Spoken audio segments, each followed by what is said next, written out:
Friends, ಇವತ್ತಿನ ವಿಶೇಷ ತುಂಬಾನೇ ರುಚಿಯಾದ ಗರಿಗರಿಯಾದ ತುಂಬಾ ದಿನ ಸ್ಟೋರ್ ಮಾಡುವಂತ ಸ್ನ್ಯಾಕ್ಸ್ ರೆಸಿಪಿಯನ್ನ ಶುರು ಮಾಡೋದಕ್ಕಿಂತ ಮುಂಚೆ ಈ ಬಜ್ಜಿಯನ್ನ ಎಣ್ಣೆಗೂ ಕರಂಗಿಲ್ಲ ನೀರಾಗೂ ಕರಂಗಿಲ್ಲ ಇಷ್ಟಪಟ್ಟು ರೊದ್ದಂ ಸಾವಿತ್ರಿ ಸುರೇಶ್, ಅನಂತಪುರ ಡಿಸ್ಟಿಕ್, ಆಂಧ್ರ ಪ್ರದೇಶ ಇವರು ಇದುವರೆಗೂ ಯಾರೂ ಮಾಡಿಲ್ಲ ಬೆಳಗಿನ ತಿಂಡಿಯನ್ನ ಇಷ್ಟಪಟ್ಟು ನವಿ ಮುಂಬೈ, ಮಾಗಡಿ, ಬೆಂಗಳೂರು, ಎನ್.ಆರ್. ರಾವ್ ಸೀರಾದಿಂದ ನರ್ಗಿಸ್ ಮಂಡಕ್ಕಿ, ಬೆಂಗಳೂರು ತೇಜುಮುಲ್ಲಾ ಹುಮೇದ್ ನರ್ಗಿಸ್ ಮಂಡಕ್ಕಿ, ಸಿ ರಾಜೇಶ್ವರಿ ಮೈಸೂರು ನರ್ಗಿಸ್ ಮಂಡಕ್ಕಿ, ಸೂಪರ್ ಹಿಪ್ಲೆ ಲತಾ ನರ್ಗಿಸ್ ಮಂಡಕ್ಕಿ. ತುಂಬಾ ಜನ ವಿಶ್ ಮಾಡ್ತಾ ಇದ್ದೀರಾ, ಶುಭ ಕೋರ್ತಾ ಇದ್ದೀರಾ. ತಮ್ಮೆಲ್ಲರಿಗೂ ನನ್ನ ತುಂಬು ಹೃದಯದ ಧನ್ಯವಾದಗಳು. ಹೀಗೆ ನಿಮ್ಮ ಊರು ಯಾವುದಂತ ತಿಳಿಸಿದ್ರೆ ನಿಮಗೂ ಕೂಡ ವಿಶೇಷವಾದಂತ ಧನ್ಯವಾದಗಳನ್ನ ತಿಳಿಸ್ತೀನಿ ಅಂತ ಹೇಳ್ತಾ ರೆಸಿಪಿಯನ್ನ ಶುರು ಮಾಡ್ತಾ ಇದ್ದೀನಿ. ಬನ್ನಿ ತಡ ಮಾಡದೆ ರೆಸಿಪಿಯನ್ನ ಶುರು ಮಾಡೋಣ.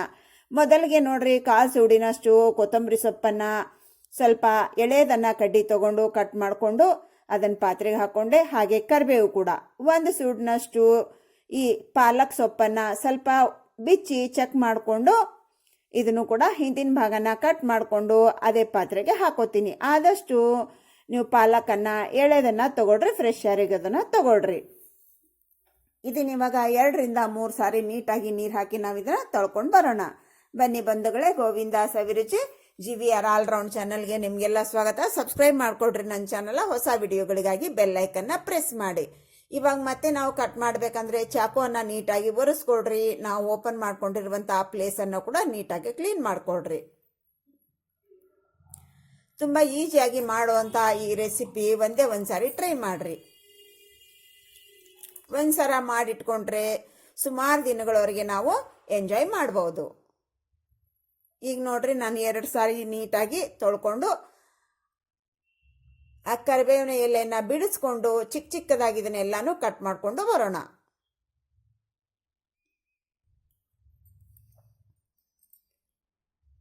ಪಾಲಕ್ ಏನಾದರೂ ಚೆನ್ನಾಗಿರ್ಲಾರ್ದು ಇತ್ತು ಅಂದ್ರೆ ತೆಗೆದ್ಬಿಡಿ. ಇವಾಗ ನಿಮ್ಗೆ ಎಷ್ಟು ಸಾಧ್ಯ ಆಗುತ್ತೆ ಅಷ್ಟು ಚಿಕ್ಕ ಚಿಕ್ಕದಾಗಿ ಕಟ್ ಮಾಡ್ಕೊಳ್ಳಿ.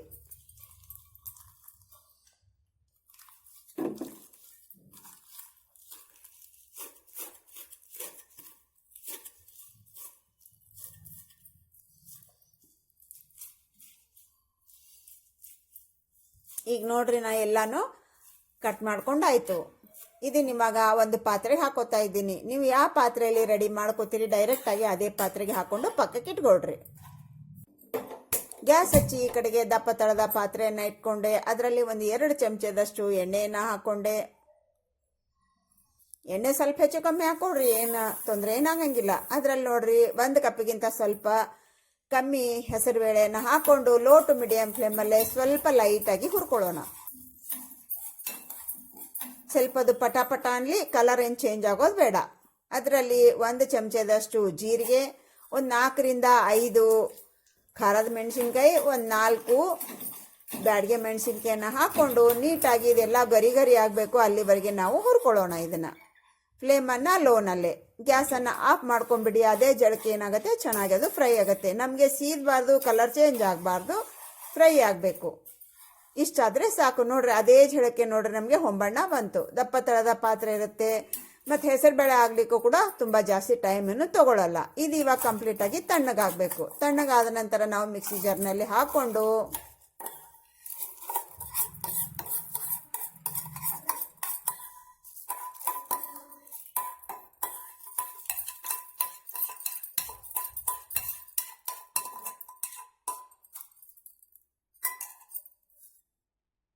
ರುಚಿಗನುಸಾರ ಉಪ್ಪು ಹಾಕೊಡ್ರಿ. ನಾನಿಲ್ಲಿ ಕಲ್ಲುಪ್ಪು 1 ಚಮಚದಷ್ಟು ಹಾಕೊಂಡಿದ್ದನ್ನ ಪೌಡರ್ ಮಾಡಿಕೊಂಡು ಬರ್ತೀನಿ.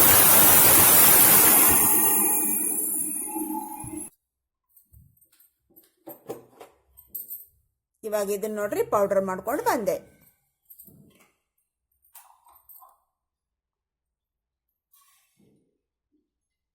ನೋಡ್ರಿ, ಇಷ್ಟು ನೈಸ್ ಆಗಿರ್ಬೇಕು ನಮ್ಮ ಪೌಡ್ರು.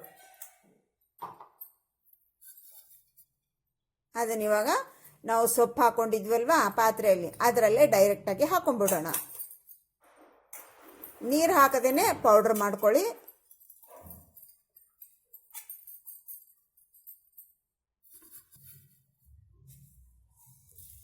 ಹಾಗೆ ನೋಡ್ರಿ, ಒಂದು 2 ರಿಂದ 3 ಚಮಚದಷ್ಟು ಬಿಳಿ ಎಳ್ಳು, 1ರಿಂದ 1.5 ಚಮಚದಷ್ಟು ಧನಿಯಾ ಪೌಡರ, ಹಾಗೆ ನೋಡ್ರಿ ಇದು ಒಂದು ಅರ್ಧ ಚಮಚದಷ್ಟು ಆಮ್ಚೂರ್ ಪೌಡರ,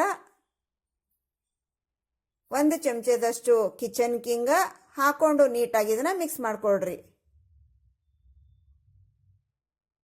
ಬಾಣ ಹಚ್ಚುತ್ತಿದ್ದಾರೆ, ಏನೋ ವಿಶೇಷ ಗೊತ್ತಿಲ್ಲ.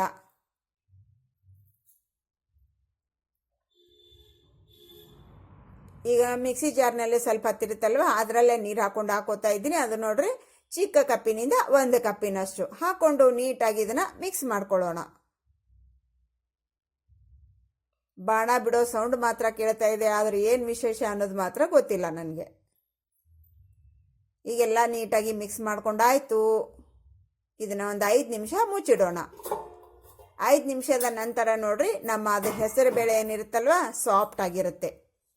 ಅದರಲ್ಲಿ ನೋಡ್ರಿ ನಾವು ಪೆಪ್ಪರ್ ಪೌಡ್ರ ಹಾಗೆ ಜೀರಿಗೆಯನ್ನು ಹಾಕೊಳ್ಳೋಣ ಒಂದಿಷ್ಟು. ಇದು ನೋಡ್ರಿ ಒಂದು 2 ಚಮಚದಷ್ಟು ಕಡಲೆ ಹಿಟ್ಟು, ಒಂದು 2 ಚಮಚದಷ್ಟು ಅಕ್ಕಿ ಹಿಟ್ಟು, 2 ಚಮಚದಷ್ಟು ಜೋಳದ ಹಿಟ್ಟು ಹಾಕೊಂಡು ಮೊದಲಿಗೆ ಇದನ್ನ ನೀಟಾಗಿ ಮಿಕ್ಸ್ ಮಾಡ್ಕೋಬೇಕು.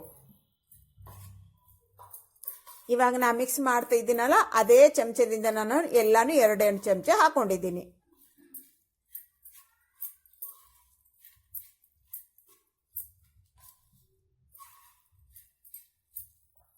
ಇವಾಗ ಚೆನ್ನಾಗಿ ಮಿಕ್ಸ್ ಆದ ನಂತರ ಇದರಲ್ಲಿ ನೋಡ್ರಿ ಇದು ಗೋಧಿ ಹಿಟ್ಟು. ಇದು ಗೋಧಿ ಹಿಟ್ಟು ನಿಮ್ಗೆ ಅದು ಎಷ್ಟು ಹಿಡಿಯುತ್ತೆ ನೋಡ್ಕೊಂಡು ಅಷ್ಟು ಹಾಕೊಡ್ರಿ. ಸ್ವಲ್ಪ ಹಿಟ್ಟನ್ನ ಗಟ್ಟಿ ಕಲಿಸ್ಕೋಬೇಕು, ಮೆತ್ತ ಕಲಿಸ್ಕೋಬೇಡಿ. ಇದನ್ನು ಕೂಡ 2 ಚಮಚ ಹಾಕೊಂಡಿದ್ದೀನಿ. ಇವಾಗ ಮೊದಲಿಗೆ ನಾನು ಕೈಯಿಂದ ಕಲಿಸ್ಕೊಡೋಣ ಇವಾಗ. ಮತ್ತೆ ನಿಮಗೆ ಎಷ್ಟು ಬೇಕು ಅನ್ನೋದು ನೋಡ್ಕೊಂಡು ಗೋಧಿ ಹಿಟ್ಟನ್ನ ನೀವು ಸೇರಿಸ್ಕೋಬೇಕು.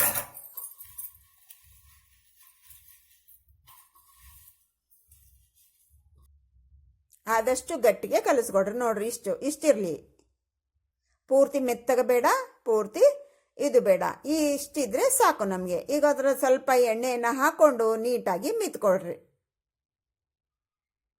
ಒಂದು 3ರಿಂದ 4 ನಿಮಿಷ ಚೆನ್ನಾಗಿ ಮಿದ್ಕೊಡ್ರಿ.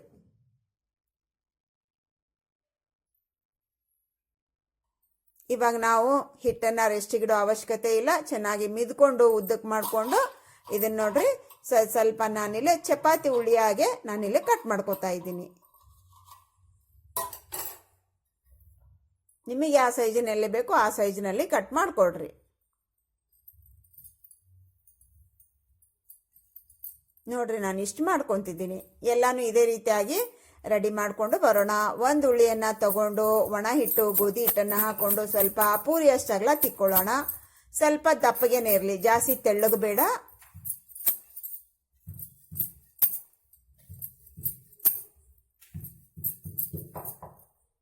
ನೋಡ್ರಿ ಇಷ್ಟಿರಲಿ. ನಾವು ಅಂಗೈ ಅಷ್ಟಾಗಲ ತಿಕ್ಕೊಳ್ಳೋಣ. ಎಲ್ಲಾನು ತಿಕ್ಕೊಂಡು ಬಂದೆ. ಇವಾಗ ನೋಡ್ರಿ ಅದೆಲ್ಲಾನು ನಾವು ಇದ್ರ ಮೇಲೆ ನಮ್ಮ ಟೈಲ್ಸ್ ಮೇಲೆ ಎಷ್ಟು ಹಿಡಿಯುತ್ತೆ ಅಷ್ಟು ಹಾಕೊಳ್ಳೋಣ. ಇದರಲ್ಲಿ ನೋಡ್ರಿ 6 ಹಿಡಿದಿದೆ ನನಗೆ. ಅದ್ರ ಮೇಲೆ ಸ್ವಲ್ಪ ಎಲ್ಲದಕ್ಕೂ ಸ್ವಲ್ಪ ತುಪ್ಪನ ನಾವು ಹಿಂಗೆ ಸವರ್ಬೇಕು. ನೋಡ್ರಿ ಈ ಥರ ಅಪ್ಲೈ ಮಾಡ್ರಿ. ಅದ್ರ ಮೇಲೆ ಸ್ವಲ್ಪ ಹುರ್ಗಡ್ಲೆ ಪೌಡ್ರನ್ನ ಹಾಕ್ರಿ ಲೈಟಾಗಿ. ಹಾಕ್ಬಿಟ್ಟು ಇಲ್ಲಿ ನೋಡ್ರಿ ಹಿಂಗೆ ಸುಳಿ ಸುತ್ತಿದ್ರೆ ನಮಗೆ ನಡಕ ಟೊಳ್ಳಿರಬೇಕು, ಟೈಟ್ ಆಗಬಾರ್ದು. ಈ ಥರ ಸುಳಿ ಸುತ್ಕೋರಿ. ಹಗುರವಾಗಿನ ನಾವು ರೋಲ್ ಆಡಿಸ್ಬೇಕು, ಗಟ್ಟಿಗೆ ಪ್ರೆಸ್ ಮಾಡಲಿಕ್ಕೆ ಹೋಗಬಾರ್ದು. ಇವಾಗ ಚಾಕುವಿನ ಸಹಾಯದಿಂದ ನೋಡ್ರಿ ಇಲ್ಲಿ ಒಂದು 1/4 ಇಂಚಿನಷ್ಟು ನಾನು ಕಟ್ ಮಾಡ್ಕೋತಾ ಇದ್ದೀನಿ. ಇವಾಗ ಒಂದನ್ನೇ ತಗೊಂಡು ಈಗ ರೋಲ್ ಆಡಿಸ್ರಿ. ಸ್ವಲ್ಪ ಲೈಟಾಗಿ ರೋಲ್ ಮಾಡ್ರಿ ಅದನ್ನ. ಇಲ್ಲಿ ನೋಡ್ರಿ ಈ ಥರ. ಇಲ್ಲ ಅಂದರೆ ಇನ್ನು ಈಸಿಯಾಗಿ ಕೂಡ ನೀವು ಮಾಡ್ಕೋಬಹುದು. ಅದನ್ನು ಕೂಡ ನಾನು ತೋರಿಸ್ತೀನಿ. ನೋಡ್ರಿ ಒಂದು ತಗೊಳ್ರಿ, ಹಿಂಗೆ ಬೆರಳಿಂದ ಹಿಂಡ್ಕೊಂಡು ಹಿಂಗೆ ರೌಂಡ್ ಆಫ್ ಮಾಡಿಬಿಡ್ರಿ. ಇದು ಇನ್ನೂ ಈಸಿ ಆಗುತ್ತೆ ನೋಡ್ರಿ ನಿಮ್ಗೆ. ಚಿಕ್ಕ ಮಕ್ಕಳು ಕೂಡ, ಆಟ ಆಡೋ ಮಕ್ಕಳು ಕೂಡ ಮಾಡೋಂದ್ರೆ ಮಾಡಿಬಿಡ್ತಾರೆ. ಈಗ ನೋಡ್ರಿ ನಾನು ಎಲ್ಲ ಒಂದಿಷ್ಟು ರೆಡಿ ಮಾಡಿಕೊಂಡೆ. ಈಗ ಆಲ್ರೆಡಿ ಎಣ್ಣೆನೋ ಬಿಸಿ ಮಾಡ್ಲಿಕ್ಕೆ ಇಟ್ಟಿದ್ದೀನಿ. ನಾನು ಆಲ್ರೆಡಿ ಒಂದು ಸ್ವಲ್ಪ ನಾನು ರೆಡಿ ಮಾಡ್ಕೊಂಡಿದ್ದೀನಿ, ಕರೆದು ತಗೊಂಡಿದ್ದೀನಿ. ಅದಕ್ಕೋಸ್ಕರ ಎಣ್ಣೆಯಲ್ಲಿ ನಮಗೆ ಎಳ್ಳು ಅದೆಲ್ಲ ನಿಮಗೆ ಕಾಣ್ತಾ ಇದೆ. ಆಲ್ರೆಡಿ ನಾನು ಫಸ್ಟು ಒಂದು 2 ಒಬ್ಬಿಯನ್ನು ನಾನು ರೆಡಿ ಮಾಡಿಕೊಂಡು ತಗೊಂಡಿದ್ದೀನಿ. ಈಗ ಇದರಲ್ಲಿ ನೋಡ್ರಿ ಅದರಲ್ಲಿ ಎಷ್ಟು ಹಿಡಿಯುತ್ತೆ ಅಷ್ಟನ್ನು ಹಾಕೊಡ್ರಿ. ಫ್ಲೇಮು ಲೋನಲ್ಲೇ. ಎಣ್ಣೆ ಮೊದಲಿಗೆ ಚೆನ್ನಾಗಿ ಹೀಟ್ ಆದ ನಂತರ ಫ್ಲೇಮನ್ನು ಲೋ ಮಾಡಿಕೊಂಡು ಅವಾಗ ಹಾಕೊಡ್ರಿ. ಇವಾಗ ಒಂದೇ ಸಲ ಹಾಕ್ಲಿಕ್ಕೆ ಹೋಗ್ಬೇಡ್ರಿ, ಸ್ವಲ್ಪ ಹಾಕ್ರಿ. ಅದು ಸ್ವಲ್ಪ ಫ್ರೈ ಆದ ನಂತರ ಮತ್ತೆ ಇನ್ನೊಂದು ಸ್ವಲ್ಪನ ಹಾಕೋಬಹುದು. ಇವಾಗ ಉಳಿದಿರುವಂಥ ಆ ಪ್ಲೇಟ್ನಲ್ಲಿರುವಂಥ ಎಲ್ಲನೂ ನಾನು ಹಾಕ್ಕೊಂಡೆ. ಸ್ವಲ್ಪ ಅದು ಮೇಲೆ ಬಂದ ನಂತರ ನಾವು ಹಿಂಗೆ ಸ್ಪೂನಿನಿಂದ ರೌಂಡ್ ಆಫ್ ಮಾಡಿರಿ. ಇದನ್ನು ಒಂದೊಂದೇ ನಾವು ತಿರುಗಿಸಿ ಹಾಕ್ಲಿಕ್ಕಾಗಲ್ಲ, ಯಾಕಂದರೆ ಚಿಕ್ಕದಿರುತ್ತಲ್ವ. ಅದಕ್ಕೋಸ್ಕರ ಹಿಂಗೆ ರೌಂಡ್ ಆಫ್ ಮಾಡಿದ್ರೆ ಈವನ್ ಆಗಿರುವಂಥ ಬಣ್ಣ ಬರುತ್ತೆ ಮತ್ತು ಈವನ್ ಆಗಿ ಕೂಡ ನಮಗೆ ಫ್ರೈ ಆಗುತ್ತೆ. ಒಂದು ಚಿಕ್ಕದಂಥ ಸ್ಪೂನ್ ತೊಗೊಳ್ರಿ. ಸ್ಪೂನ್ ತೊಗೊಂಡು ಈ ಥರ ರೌಂಡ್ ಆಫ್ ಮಾಡಿರಿ. ಕೈ ಬಿಡದೆ ನೀವು ಚೆನ್ನಾಗಿ ಈ ಥರ ರೌಂಡ್ ಆಫ್ ಮಾಡಿದ್ರೆ ನೋಡ್ರಿ ಎಷ್ಟು ಚೆನ್ನಾಗಿ ಬಣ್ಣ ಬರ್ತಾ ಇದೆ ಅಂತ. ಈವನ್ ಆಗುತ್ತೆ, ಎಲ್ಲನೂ ಹೆಚ್ಚು ಕಮ್ಮಿ ಆಗಲ್ಲ. ಇವಾಗ ನೋಡ್ರಿ ಎಲ್ಲ ನಮ್ಗೆ ಪರ್ಫೆಕ್ಟ್ ಆಗೈತು. ಇವಾಗ ಜಾಲಿ ಸೌಟಿನಿಂದ ಎಲ್ಲನೂ ಹೊರಗೆ ತಕ್ಕೊಂಡ್ಬಿಡೋಣ. ನೋಡ್ರಿ ಎಲ್ಲನೂ ಎಷ್ಟು ಪರ್ಫೆಕ್ಟಾಗಿ ಫ್ರೈ ಆಗಿದೆ ನಮ್ದಂತ ಕಾಣ್ತಾ ಇದೆ ಅಲ್ವಾ. ಸೂಪರ್ ಆಗಿರುವಂಥ ನಮ್ಮ ಸ್ನ್ಯಾಕ್ಸ್. ತುಂಬ ಏನು ಟೈಮ್ ತೊಗೊಳ್ಳಲ್ಲ, ಒಂದು 10 ನಿಮಿಷದಲ್ಲಿ ಈ ಸ್ನ್ಯಾಕ್ಸನ್ನು ನೀವು ರೆಡಿ ಮಾಡ್ಕೋಬಹುದು. ಗ್ಯಾಸನ್ನು ಆಫ್ ಮಾಡ್ಕೊಂಬಿಡಿ. ಆಫ್ ಮಾಡಿಕೊಂಡು ತಕ್ಕೊಳ್ರಿ, ಯಾಕಂದರೆ ಮತ್ತೆ ಅದರಲ್ಲಿ ಇರುವಂಥದ್ದು ನಮಗೆ ಸೀದ್ ಹೋಗಬಾರ್ದು. ಅದಕ್ಕೋಸ್ಕರ ಈಗ ನೋಡ್ರಿ ನಾನು ರೆಡಿ ಮಾಡ್ಕೊಂಡಾಯ್ತು. ಸೂಪರ್ ಆಗಿರುವಂಥ ನಮ್ಮ ಸ್ನ್ಯಾಕ್ಸ್ ರೆಡಿ ಆಯಿತು. ಎಷ್ಟು ದಿನ ಬೇಕಾದರೂ ಇದನ್ನು ಸ್ಟೋರ್ ಮಾಡಿ ಇಟ್ಕೋಬಹುದು. ಇದನ್ನ ಇವಾಗ ನಾನು ನಿಮಗೆ ಓಪನ್ ಮಾಡಿ ಕೂಡ ತೋರಿಸ್ತೀನಿ. ಸೌಂಡು ಕೇಳ್ರಿ ನೀವು ಎಷ್ಟು ಸಖತ್ತಾಗಿರುತ್ತೆ ಅಂತ. ನೋಡ್ರಿ ನೋಡಲಿಕ್ಕೆ ಕೂಡ ಎಷ್ಟು ಸುಂದರವಾಗಿದೆ. ಈ ಪಾಲಕ್ ಯಾರಿಗೆಲ್ಲ ಇಷ್ಟ ಆಗಲ್ಲ, ಇಂಥದೆಲ್ಲ ಮಾಡಿಕೊಟ್ರೆ ಇಷ್ಟಪಟ್ಟು ತಿಂತಾರೆ.